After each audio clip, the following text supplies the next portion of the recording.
नमस्कार। इकोनॉमी की lecture series में आप सभी का स्वागत है। आज जो हमने लेक्चर सीरीज शुरू की है उसका आज थर्ड लेक्चर है और अभी तक हमने 2 लेक्चर लिए हुए हैं। ये जो हमारी सीरीज चल रही है बजट को लेकर है, क्योंकि हमारा जो यूनियन बजट है वो 1 फरवरी को आ रहा है। तो 1 फरवरी को आ रहा है तो आज से टोटल 7 डेज बचे हुए हैं। ठीक है, 7 दिन बचे हुए हैं। तो हमने इकोनॉमी का बेसिक करने के क्रम में 2 लेक्चर ले लिए और हमारा प्लान यह है कि जब आपका बेसिक तैयार हो जाएगा तो फिर आपका जब बजट आएगा तो बजट को लेकर आपकी समझ और ज्यादा विकसित हो चुकी होगी और आप बजट को आसानी से उसका विश्लेषण भी कर पाएंगे। ठीक है, तो सबसे पहले तो हम ये देख लेते हैं कि हमने पिछली 2 क्लासेज में क्या क्या पढ़ा है। तो हमने जब पहली क्लास में जो पढ़ा था,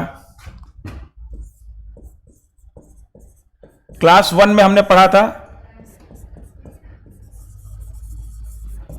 व्हाट इज फिस्कल पॉलिसी।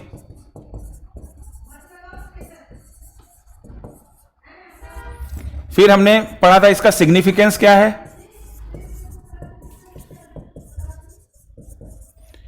फिर हमने पढ़ा था कि फिस्कल पॉलिसी के ऑब्जेक्टिव्स क्या हैं। और लास्ट में हमने पढ़ा था कि फिस्कल पॉलिसी के क्या कंपोनेंट्स हैं। जब हमने इतना सब कुछ पढ़ लिया, ये 4 टॉपिक पढ़ने के बाद हमारे दिमाग में एक चीज क्लियर हुई कि फिस्कल पॉलिसी को रिप्रेजेंट करने का जो माध्यम है, जो मोड है, वही बजट है। ठीक है, तो उसके बाद फिर जब हमने नेक्स्ट क्लास ली तो नेक्स्ट क्लास में हमने फिर कहां से शुरू किया कि व्हाट इज बजट,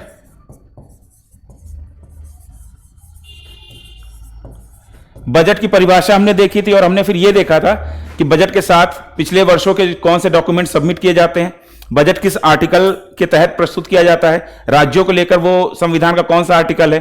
ठीक है, तो ये सारी चीजें हमने व्हाट इज बजट के अंदर समझा था। फिर दूसरा टॉपिक जो हमने लिया था कि बजट का सिग्निफिकेंस क्या है। बजट के सिग्निफिकेंस के अंतर्गत हमने ये समझा था कि बजट क्यों महत्वपूर्ण है। तो हमने ये जाना था कि बजट लोक वित्त के मैनेजमेंट से संबंधित है और हम डेमोक्रेसी में रह रहे हैं, तो इसलिए बजट का महत्व एक डेमोक्रेटिक कंट्री होने के नाते बहुत ज्यादा है। और उसके अंदर क्या क्या पॉइंट्स कवर किए गए थे कि ट्रांसपेरेंसी होनी चाहिए, अकाउंटेबिलिटी होनी चाहिए, फाइनेंशियल कंट्रोल होना चाहिए, रैशनलिज्म होना चाहिए। तो ये सारे पॉइंट्स हमने इसमें डिस्कस कर लिया था। फिर हमने देखा था कि ऑब्जेक्टिव्स क्या हैं बजट के, और ऑब्जेक्टिव्स के अंदर हमने ये जाना था कि चूंकि बजट फिस्कल पॉलिसी को रिप्रेजेंट कर रहा है तो फिस्कल पॉलिसी के जो ऑब्जेक्टिव होंगे वही बजट के भी ऑब्जेक्टिव थे। ठीक है, तो बजट के हमने ऑब्जेक्टिव देख लिए थे और उसके बाद लास्ट में हमने देखा था कि प्रॉपर्टीज क्या हैं, बजट की क्या क्या प्रॉपर्टीज हैं, यानी कि आजादी के बाद से बजट के साथ क्या क्या विशेषताएं जोड़ दी गई हैं। ठीक है, तो वो बजट के टाइप नहीं था। मैंने आपको 3 प्रॉपर्टीज पढ़ाई थी, जिसमें से पहला था जीरो बेस्ड बजट जो 1987 में जोड़ा गया था।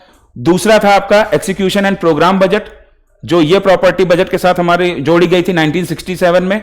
और तीसरा था हमारा आउटकम बजट, ये प्रॉपर्टी 2005 में बजट के साथ जोड़ी गई थी। तो बजट इन विशेषताओं के साथ अब सदन में प्रस्तुत किया जाता है।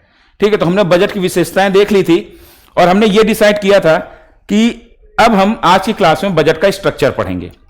ठीक है, जब हम बजट का स्ट्रक्चर देखते हैं तो सबसे पहले एक बार जरा बजट का एक शॉर्ट में देखते हैं स्ट्रक्चर, बजट के कंपोनेंट क्या क्या हैं। जब हम बजट के स्ट्रक्चर की बात करते हैं तो बजट में एक तरफ होता है रिसीट्स और दूसरी तरफ होता है एक्सपेंडिचर।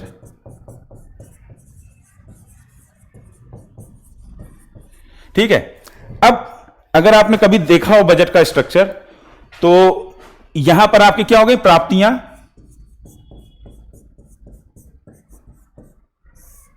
और यहां क्या है आपका व्यय। ठीक, अब रिसीट्स के अंदर आप पाएंगे कि यहां पर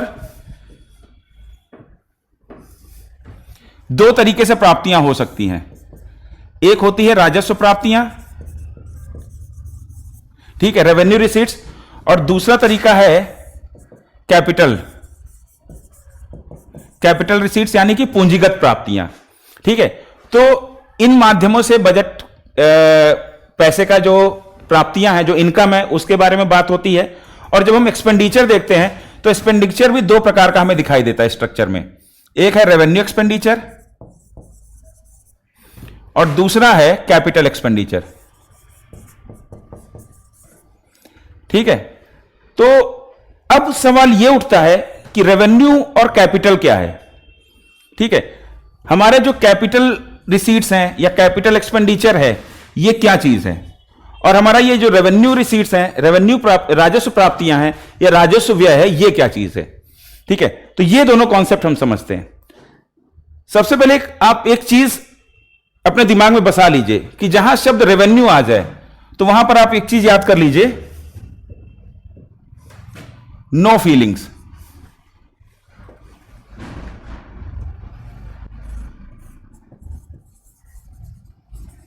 ठीक है, और जब कैपिटल की बात आप कर रहे हैं तो वहां पर आप समझ लीजिए कि कभी खुशी कभी गम।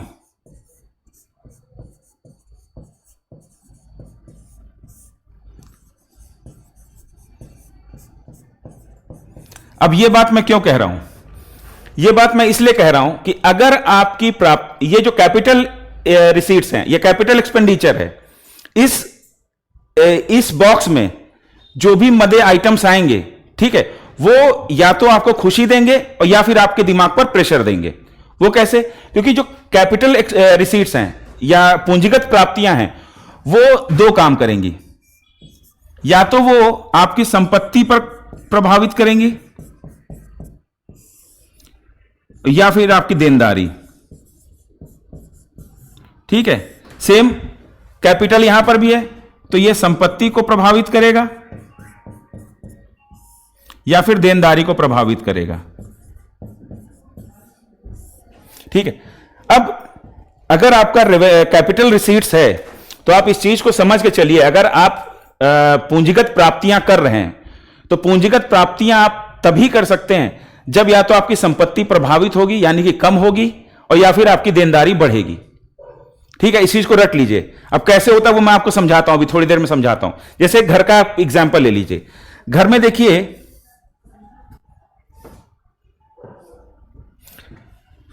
मान लीजिए ये घर है, तो इस घर में जो इनकम होगी वो इनकम एक इस तरीके से भी हो सकती कि भाई सैलरी आ रही हो, या फिर कहीं पर निवेश किया है तो उसके बदले में जो है आपको रेंट या इंटरेस्ट आ रहा हो। ठीक है, या फिर आपका किसी और माध्यम से ऐसा कोई प्राप्तियां हो रही हैं कि जिनकी वजह से आपके दिमाग पर कोई प्रेशर नहीं पड़ रहा है। जैसे गिफ्ट, कोई अगर आपको जैसे गिफ्ट आ गया, ठीक है, या फिर आपका कोई डोनेशन आ गया, तो ऐसी जो प्राप्तियां हैं ये आपके दिमाग के ऊपर प्रेशर नहीं डालती। ठीक है, जैसे क्या क्या मैंने डिस्कस किया कि आपका सैलरी हो गया, या फिर प्रॉफिट हो गया, ठीक है, या फिर आपने जो है ना कहीं निवेश से इंटरेस्ट पा लिया, या आपकी कोई प्रॉपर्टी थी वहां से आपको रेंट आ गया।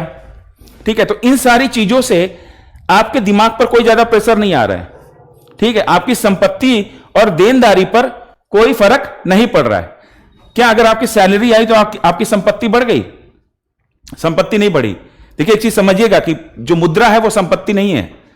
ठीक है, तो जब अगर सैलरी आई तो उससे क्या आपकी संपत्ति बढ़ गई? नहीं बढ़ी। आप या फिर आप व्यापार कर रहे हैं तो उससे आपको प्रॉफिट आया तो क्या आपकी संपत्ति बढ़ गई? नहीं बढ़ी। यहां संपत्ति का अर्थ पूंजी से लिया जा रहा है। और पूंजी क्या होती है? पूंजी वो होती है जो आय का सृजन करे। ठीक है, अब आपकी सैलरी आई है तो पैसे आए हैं आपके पास, तो पैसे खर्च होंगे। अगर वो पैसा आप कहीं निवेश कर रहे हैं तो वो इन्वेस्टमेंट बन जाएगा, तब वो पूंजी बनेगा। ठीक है, तो ये सैलरी है, प्रॉफिट है, कहीं से आपको इंटरेस्ट आ गया, तो इंटरेस्ट आने से आपको कोई आपकी संपत्ति थोड़ी ना बढ़ गई। कहीं से आपको रेंट आ गया तो रेंट आने से आपको कोई संपत्ति नहीं बढ़ी। अब दूसरा माध्यम क्या हो सकता है संपत्ति बढ़ाने का? और कैसे पैसा घर में आ सकता है? जैसे कि आपने अपनी कोई प्रॉपर्टी बेच दी। अगर आपने अपनी कोई प्रॉपर्टी बेच दी तो पैसा तो आपके हाथ में आ गया, लेकिन उससे हुआ क्या? उससे जो आपकी संपत्ति है वो कम हो गई। जो आपकी संपत्ति है वो कम हुई। पैसा तो आया, आपने अपना जैसे कोई प्लॉट बेच दिया या गांव की जमीन बेची, तो पैसा तो आया लेकिन संपत्ति क्या हुई, कम हो गई। और कैसे पैसा आप ला सकते हैं भाई? इस घर में अगर पैसा आना है तो कैसे कैसे आ सकता है? सैलरी, प्रॉफिट, इंटरेस्ट, रेंट, और आपने कोई प्लॉट बेच दिया तो वैसे भी तो पैसा आएगा, आएगा कि नहीं आएगा? और कैसे पैसा आ सकता है कि आपने किसी से उधार ले लिया, आपने किसी से उधार लिया तब भी आपके हाथ में पैसा आ गया, लेकिन उससे हुआ क्या? जब आपने उधार लिया तो आपके ऊपर देनदारी बढ़ी कि नहीं बढ़ी? आपके ऊपर देनदारी बढ़ गई। तो ऐसी कोई भी प्राप्ति जो आपके या तो संपत्ति कम कर दे या आपके ऊपर देनदारी बढ़ा दे, वो सभी प्राप्तियां किस में जाएंगी? कैपिटल रिसीट्स में। और जो कोई फर्क ना डाले आपकी संपत्ति और देनदारी से, ये जो आपको जो मोड लिखे हुए हैं, इनसे आपकी संपत्ति और देनदारी पे कोई फर्क नहीं पड़ रहा, तो ये सब किस में जाएंगे? ये सब जाएंगे रेवेन्यू रिसीट्स में। क्या ये मेरी बात समझ में आई कि रेवेन्यू और कैपिटल में क्या अंतर है? कैपिटल यानी कि पूंजीगत प्राप्ति या पूंजीगत व्यय आपकी संपत्ति या देनदारी पर फर्क डालता है। इस चीज को रट लीजिए, इस चीज को रटिए कि पूंजीगत प्राप्ति हो, कैपिटल रिसीट हो, या पूंजीगत व्यय हो, कैपिटल एक्सपेंडिचर हो, वो आपकी संपत्ति या देनदारी पर फर्क डालेगा। और ऐसा कोई भी प्राप्ति, ऐसा कोई भी व्यय जो आपकी संपत्ति और देनदारी पर फर्क नहीं डाल रहा है, वो कौन से बॉक्स में आएगा?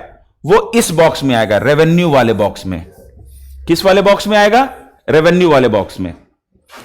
ठीक है, तो ऐसी कोई भी प्राप्ति जो आपकी संपत्ति और देनदारी पर फर्क नहीं डाल रहा है, वो रेवेन्यू यानी कि राजस्व प्राप्तियां हैं।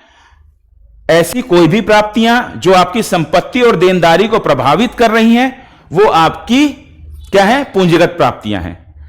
जब आप पूंजीगत प्राप्ति कर रहे हैं तो इसका मतलब है कि या तो आप अपनी संपत्ति को कम कर रहे हैं और या तो आप अपनी देनदारी को बढ़ा रहे हैं। क्या मेरी बात समझ में आई? अब तो ये क्या है, यहां पर सिचुएशन कौन सी बन रही है? यहां पर गम की सिचुएशन बन रही है। ठीक है, तो पूंजीगत प्राप्तियों में गम की सिचुएशन होती है। अब खुशी वाली सिचुएशन कहां बनेगी? देखिए, अब आपका मान लीजिए कैपिटल एक्सपेंडिचर हो, तो कैपिटल एक्सपेंडिचर आप पैसा खर्च कर रहे हो। अब घर से जब पैसा खर्च हो रहा है, तो मान लीजिए कि आपने कोई पैसा खर्च करके कोई प्लॉट खरीद लिया, प्लॉट खरीदने में पैसा खर्च हुआ, तो ये जो खर्चा है ये क्या कर रहा है? आपकी संपत्ति बढ़ा रहा है। क्लियर? मान लीजिए कि आपने कहीं पर कुछ उधार लिया था और वो उधार आपने चुका दिया, आपने उधार चुकाने में खर्चा किया, तो उससे क्या हुआ कि जब आपका उधार चुक गया तो आपकी ऊपर जो देनदारी थी वो कम हो गई। यानी कि ये जो खर्च है, जो एक्सपेंडिचर है, ये क्या करेगा? आपकी संपत्ति को या तो बढ़ाएगा और या फिर आपकी देनदारी को कम करेगा। क्या मेरी बात समझ में आ गई? तो यहां पर कौन सी सिचुएशन आ जाएगी? खुशी की। कौन सी सिचुएशन आ गई? खुशी की।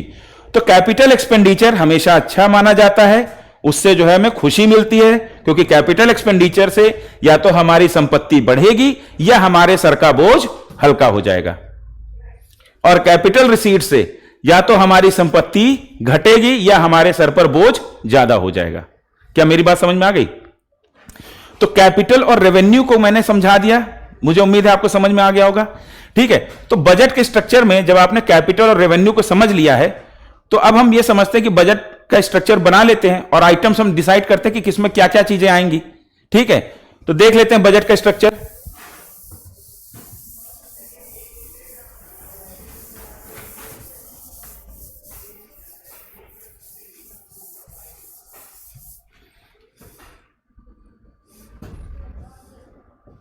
अब देखते हैं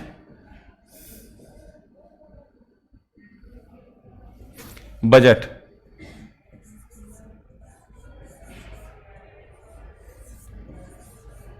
बजट में एक तरफ क्या होगा? एक तरफ प्राप्तियां होंगी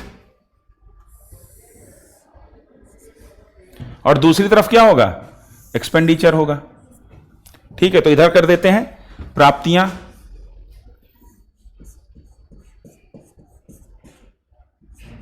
यानी कि रिसीट्स, और इधर क्या होगा, एक्सपेंडिचर यानी कि व्यय। ठीक है, अब मैंने बताया आपको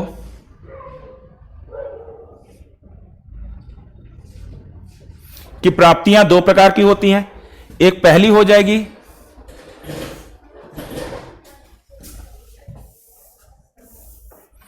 पहली आपकी हो जाएगी रेवेन्यू। रेवेन्यू यानी कि राजस्व प्राप्तियां।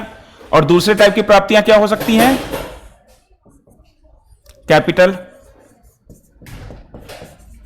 कैपिटल, ठीक है, यानी कि पूंजीगत प्राप्तियां। अब सरकार की प्राप्तियां कैसे होती हैं? सरकार टैक्स के माध्यम से प्राप्तियां होती हैं, ठीक है, डिसइन्वेस्टमेंट के माध्यम से प्राप्तियां होती हैं। सरकार कहीं पे सरकार ने अगर लोन दिया है तो वहां से इंटरेस्ट के माध्यम से प्राप्तियां होती हैं। सरकार फीस लगाती है, पेनाल्टी लगाती है, उससे सरकार को आय होती है। तो सरकार के आय के मोड सोचिए क्या क्या हो सकते हैं। ठीक है, तो सबसे पहले हमारा जो रेवेन्यू प्राप्तियां हैं उनको हम देख लेते हैं। तो रेवेन्यू जो हमारी रिसीट्स हैं वो भी दो भागों में बटी होती हैं। पहली होती है कौन सा, टैक्स, टैक्स रिसीट्स, और दूसरा कौन सा है, नॉन टैक्स। ठीक है, तो टैक्स और नॉन टैक्स हो जाएंगी। तो रेवेन्यू रिसीट्स में टैक्स में क्या क्या आ जाएगा, जो भी सरकार के द्वारा टैक्स लगाए जाते हैं। कौन कौन से टैक्स हैं, जीएसटी है, पीआईटी है, पर्सनल इनकम टैक्स है, एक्साइज ड्यूटी है। एक्साइज ड्यूटी किन पर, जो भी आइटम्स जीएसटी के दायरे से बाहर रखे गए हैं। और क्या है, कस्टम ड्यूटी है।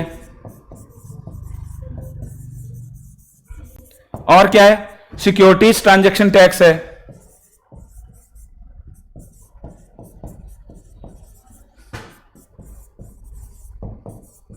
और क्या है, कैपिटल गेन टैक्स है।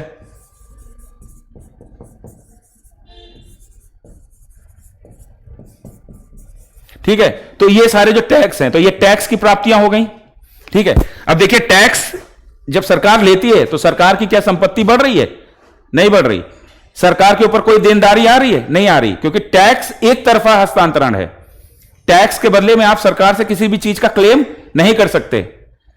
ठीक है, तो यह चीज समझ में आ गई। टैक्स के बदले में आप किसी भी चीज का या किसी भी सुविधा का दावा नहीं कर सकते, क्योंकि सरकार के द्वारा जो चीजें दी जाती हैं वो सबको बराबर दी जाती हैं। ठीक है, तो टैक्स क्या है, एक तरफा है, वन साइडेड है। तो इससे हमारी जो पूंजी है, हमारी जो संपत्ति है, कोई असर नहीं पड़ा। तो इसको हमने किसमें रखा है, रेवेन्यू रिसीट्स में। ठीक है, क्लियर है। और कैसे, अब देखते हैं नॉन टैक्स में क्या क्या चीजें आ सकती हैं। नॉन टैक्स क्या क्या प्राप्तियां होती हैं सरकार की।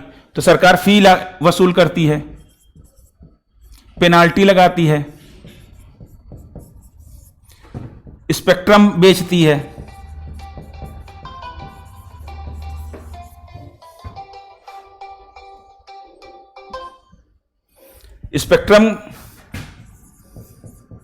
स्पेक्ट्रम बेचती नहीं, स्पेक्ट्रम की नीलामी करती है। ठीक है, नीलामी करती है। नीलामी करना मतलब स्पेक्ट्रम को एक निश्चित समय के लिए सरकार किराए पर दे देती है। ठीक है, तो स्पेक्ट्रम का ऑक्शन करती है। और कैसे, सरकार के जो डिपार्टमेंटल यूनिट्स हैं, डिपार्टमेंटल यूनिट्स यानी कि विभागीय जो कंपनियां हैं सरकार की दो प्रकार की कंपनियां हैं। एक है विभागीय कंपनियां, एक है गैर विभागीय कंपनियां। विभागीय कंपनियां वो होती हैं जिन पर सरकार का डायरेक्ट कंट्रोल होता है, जैसे कि रेलवे, पोस्ट ऑफिस। तो विभागीय जो कंपनियां हैं उनसे सरकार को जो प्रॉफिट मिल रहा है, ठीक है, तो प्रॉफिट फ्रॉम डिपार्टमेंटल यूनिट्स।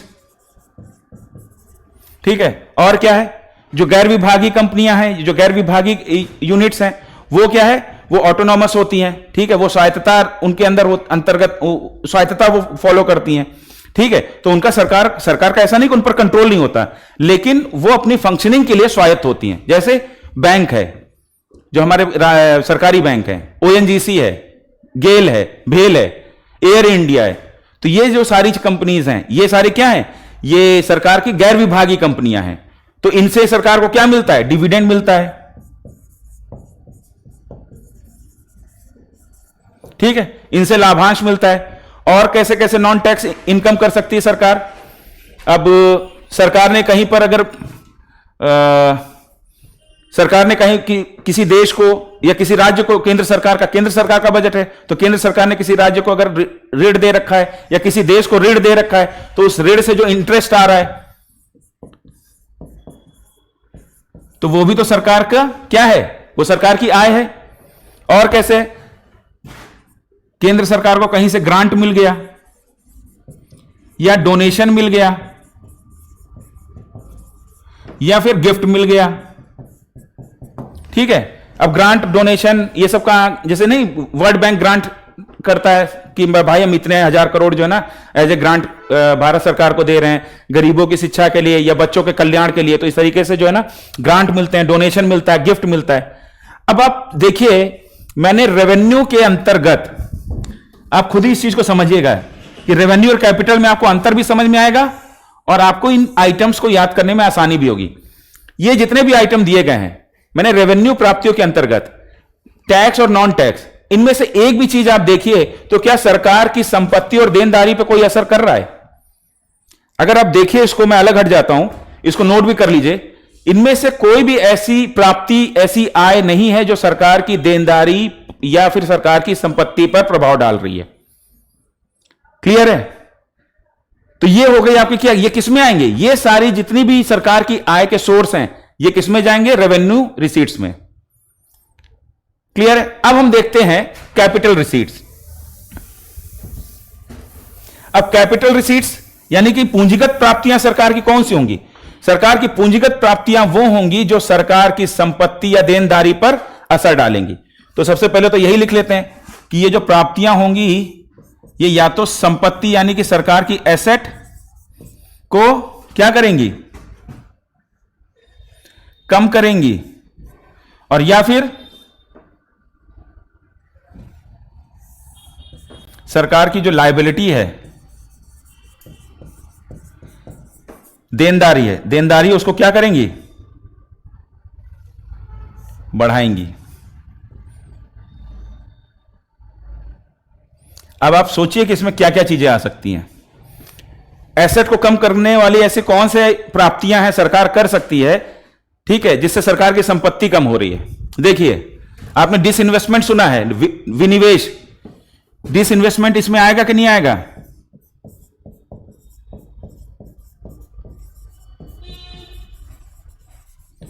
विनिवेश, ठीक है, डिसइन्वेस्टमेंट के माध्यम से भी सरकार को पैसा मिलेगा कि नहीं मिलेगा, सरकार को बिल्कुल पैसा मिलेगा। लेकिन इससे जो सरकार अपनी हिस्सेदारी सरकारी कंपनियों में विनिवेश के माध्यम से, डिसइन्वेस्टमेंट के माध्यम से बेच रही है, तो वो हिस्सेदारी तो प्राइवेट सेक्टर के पास चली गई। तो इसमें क्या हो रहा है, इसमें बेसिकली सरकार की संपत्ति कम हो रही है। और कैसे सरकार की संपत्ति कम हो रही है, सरकार ने कहीं पर उधार दिया था और उस उधार का मूलधन आ गया, ठीक है, तो रिटर्न ऑफ प्रिंसिपल,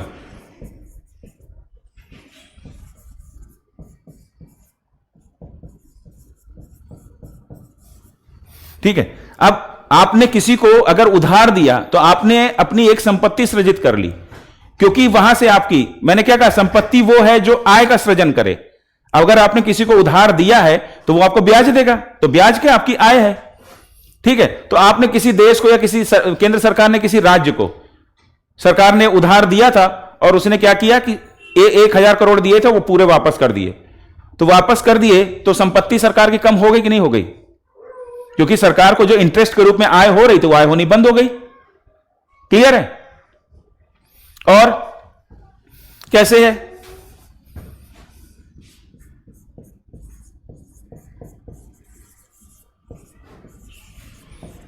सरकार अपनी जो है ना प्रॉपर्टी को बेचे, तो सरकार जब प्रॉपर्टीज बेचेगी उससे भी सरकार की संपत्ति कम होगी, ठीक है, और सरकार की संपत्ति कम होगी, सरकार को ये सारी चीजें करके, ध्यान दीजिए, ये सारी चीजें सरकार की संपत्ति कम कर रही हैं और सरकार को क्या दे रही हैं, रुपया दे रही हैं। तो ये सारी चीजें प्राप्तियां हुई कि नहीं हुई, ठीक है। अब देखते हैं कि जो एसेट कम करने वाली प्राप्तियां तो देख ली, अब देखते हैं लायबिलिटी को बढ़ाने वाली प्राप्तियां, जो लायबिलिटी यानी कि सरकार की देनदारी बढ़ाएगी। तो वो देनदारी कैसे बढ़ेगी? अब सरकार पैसा कहां से ला सकती है? प्राप्तियों का और क्या, रुपया लाने का सरकार का और क्या हो सकता है मोड? हो सकता है कि सरकार उधारी ले। क्या? डेट। उधारी के माध्यम से भी तो पैसा आता है सरकार के पास, ठीक है। अब सरकार उधारी कहां लेती है? सरकार उधारी 3 तरीके से ले सकती है, इंटरनल, एक्सटर्नल और आरबीआई। आरबीआई को मैंने अलग इसलिए अलग रखा है, मैंने आपको पहले भी बताया था कि जब मैं आपको कंपोनेंट पढ़ा रहा था फिस्कल पॉलिसी के, तब भी मैंने आरबीआई वाला जो बॉक्स था वो एक अलग बनाया था, ठीक है। क्योंकि आरबीआई से उधारी वेज एंड मींस के एडवांसेस के थ्रू सरकार लेती है, तो उसका एक प्रणाली अलग है, इसलिए मैंने उसको अलग दिखाया है, ठीक है। तो इंटरनल उधारी सरकार कहां कहां से लेती है? एफआईज यानी कि बैंक हो गए, या फिर फाइनेंशियल एनबीएफसीज हो गए। और कहां से सरकार लेती है? जनता से। और इंटरनल कहां से लेती है? आरबीआई से, ठीक है। तो यहां पे आरबीआई से सरकार ले रही, तो ये इंटरनल हो गया। अब जो हमारा एक्सटर्नल है, एक्सटर्नल उधारी भी 2 स्तर पे हो सकती है, या तो बाइलेटरल या मल्टीलेटरल। बाइलेटरल का मतलब हो गया कि सरकार ने अपने बुलेट ट्रेन चलाने के लिए जापान से 1 लाख करोड़ उधार ले लिया। मल्टीलेटरल हो गया कि आईएमएफ या वर्ल्ड बैंक जैसी संस्थाओं से सरकार ने उधार लिया।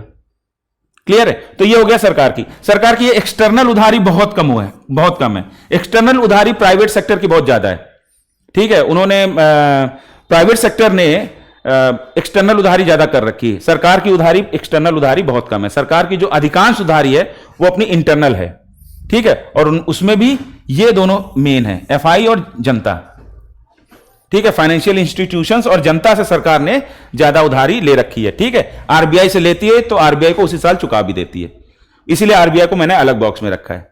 तो आपको यह चीज समझ में आई। अब आपने देखा कि जो एसेट को प्रभावित करने वाले सरकार की प्राप्तियां थी वो भी आपने देख ली, और लायबिलिटी को बढ़ाने वाली प्राप्तियां भी सरकार की आपने देख ली। तो कुल मिला के आपने बजट में यह समझ लिया कि हमारी जो सरकार को जो पैसे का फ्लो हो रहा है, जो पैसा जाएगा, उस जाने के क्या क्या मोड हो सकते हैं, वो सारी चीजें आपने देख लिया है। क्लियर है? अब उसके बाद हम देखते हैं कि सरकार इस पैसे को खर्च कहां कहां करती है।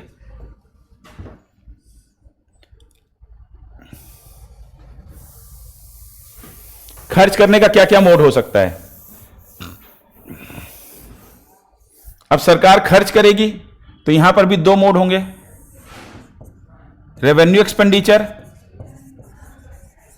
और कैपिटल एक्सपेंडिचर, ठीक है। अब रेवेन्यू एक्सपेंडिचर सरकार का क्या होगा? सरकार का ऐसा खर्चा जो सरकार की संपत्ति और देनदारी पे कोई प्रभाव नहीं डाल रहा। कैपिटल में तो रट लीजिए, कभी खुशी कभी गम, ठीक है। पूंजीगत प्राप्ति हो या पूंजीगत व्यय हो, वो संपत्ति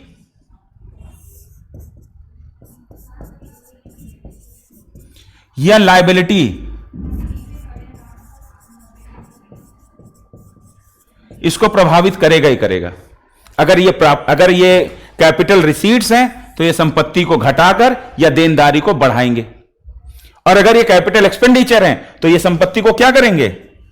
ये संपत्ति को बढ़ाएंगे, या फिर देनदारी को क्या करेगा? ये कम करेगा। कैपिटल एक्सपेंडिचर या तो देनदारी को कम करेगा। क्या मेरी बात समझ में आ गई? ठीक है। अब हम देखते हैं कि हमारा जो रेवेन्यू एक्सपेंडिचर है उसके अंतर्गत क्या क्या चीजें आएंगी। तो रेवेन्यू एक्सपेंडिचर के अंतर्गत आप क्या शामिल कर सकते हो? जैसे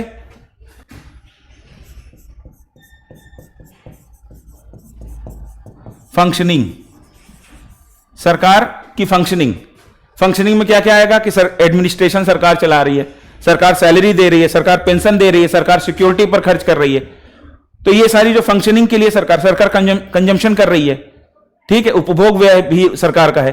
तो इन सब पे जो खर्चा हो रहा है, इससे ना तो संपत्ति बढ़ रही है, ये खर्चा हमारी जो सरकार की जेब से जो पैसा जा रहा है, इससे ना तो संपत्ति बढ़ रही है और ना देनदारी कम हो रही है, तो ये किस में आएगा? रेवेन्यू एक्सपेंडिचर में। तो फंक्शनिंग के अंतर्गत क्या आ सकता है आपका? सैलरी, पेंशन, ठीक है, एडमिनिस्ट्रेशन, सिक्योरिटी, और क्या आ सकता है?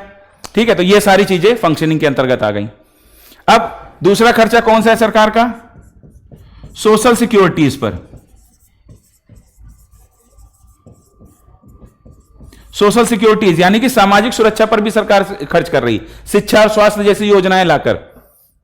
क्लियर है? तो शिक्षा और स्वास्थ्य के जो प्रोग्राम चल रहे हैं उन पर सरकार जो खर्च कर रही है, अब उन प्रोग्राम के चलने से सरकार की देनदारी और सरकार के संपत्ति पर कोई असर नहीं हो रहा, यानी कि सरकार का ना बोझ हल्का हो रहा है और ना सरकार को ज्यादा खुशी मिल रही है। ठीक है, तो सोशल सिक्योरिटीज पे भी जो खर्चा होगा वो किस में आएगा? रेवेन्यू एक्सपेंडिचर पर। और सरकार का क्या खर्चा हो सकता है जो सरकार की देनदारी और संपत्ति पे असर नहीं डाल रहा है? सरकार ने उधार लिया हुआ है और उस उधार पर क्या दे रही है सरकार? ब्याज दे रही है। ठीक है, इंटरेस्ट पेमेंट कर रही है, तो उससे भी सरकार की देनदारी और संपत्ति पे कोई फर्क नहीं पड़ रहा, क्योंकि ब्याज दे रही है ना सरकार, उससे मूलधन थोड़ी ना कम हो रहा है। मूलधन कम होगा तो हमारी लायबिलिटी कम हो जाएगी, लेकिन मूलधन तो कम हुआ नहीं है। ठीक है, तो ब्याज दे रही तो ब्याज तो देते रहेंगे जब तक चल रहे हैं, जब तक है जान तब तक ब्याज देंगे। क्लियर? अब उसके बाद हमारा क्या है और क्या आ सकता है? सरकार ने कहीं ग्रांट दे दिया हो किसी गरीब देश को, या फिर कुछ डोनेशन दे दिया हो, या फिर कोई गिफ्ट दे दिया हो। ठीक, तो ये सारे खर्चे जो आपके हैं, ये सारे खर्चे किस में आएंगे? रेवेन्यू एक्सपेंडिचर यानी कि राजस्व व्यय पर। क्लियर है? अब बात आती है कि हमारा जो कैपिटल एक्सपेंडिचर है उसके अंतर्गत क्या आएगा? तो हमारी संपत्ति को बढ़ाने वाला कौन कौन सा खर्चा है? संपत्ति को बढ़ाने वाला कौन कौन सा खर्चा है? संपत्ति को बढ़ाने वाला खर्चा सरकार ने क्या किया? Infrastructure development.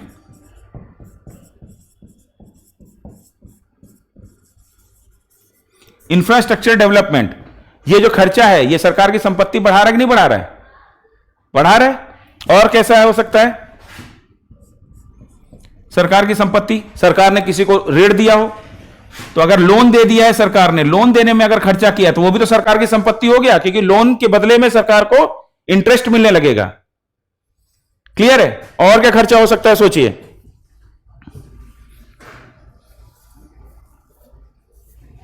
सरकार ने कोई प्रॉपर्टी खरीद ली,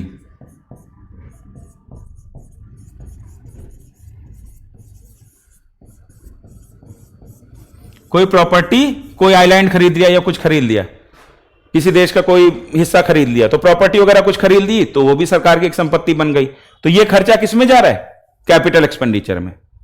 अब ऐसा कौन सा खर्चा है जो सरकार की देनदारी यानी सरकार का बोझ हल्का करेगा? ऐसा कौन सा खर्चा हो सकता है? वो खर्चा है कि सरकार अपने ऋण के मूलधन की वापसी कर दे।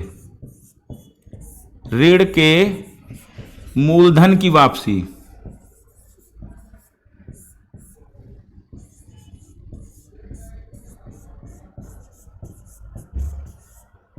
ठीक है, ऋण के मूलधन की वापसी यानी कि सरकार अपने जो उसके ऊपर लोन ऋण था, डेट था, उसका प्रिंसिपल अमाउंट लौटा दे। तो प्रिंसिपल अमाउंट लौटाने में सरकार का खर्चा हुआ, लेकिन उससे सरकार की देनदारी, सर का बोझ हल्का हो गया। क्या मेरी बात समझ में आ गई? क्लियर? तो बजट का स्ट्रक्चर समझ में आया कि नहीं आया? बजट का स्ट्रक्चर क्या है कि एक तरफ रिसीट्स हैं, दूसरी तरफ एक्सपेंडिचर है। रिसीट्स आपका दो टाइप का है, रेवेन्यू रिसीट्स और कैपिटल रिसीट्स। एक्सपेंडिचर भी आपके दो टाइप का है, रेवेन्यू एक्सपेंडिचर और कैपिटल एक्सपेंडिचर।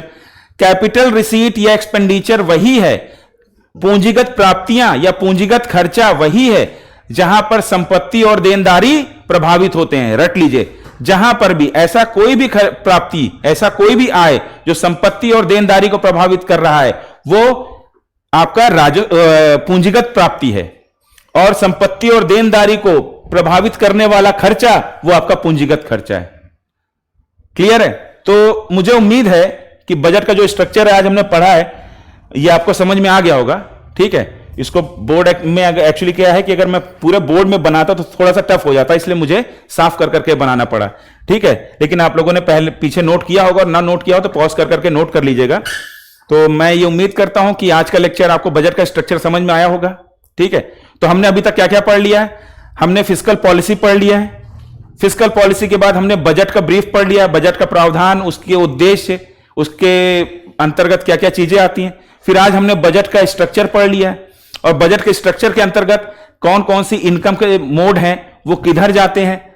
ठीक है, एक्सपेंडिचर के कौन से मोड हैं, वो किधर जाते हैं, रेवेन्यू और कैपिटल में क्या अंतर है, ये सारी चीजें आज हमने पढ़ ली हैं।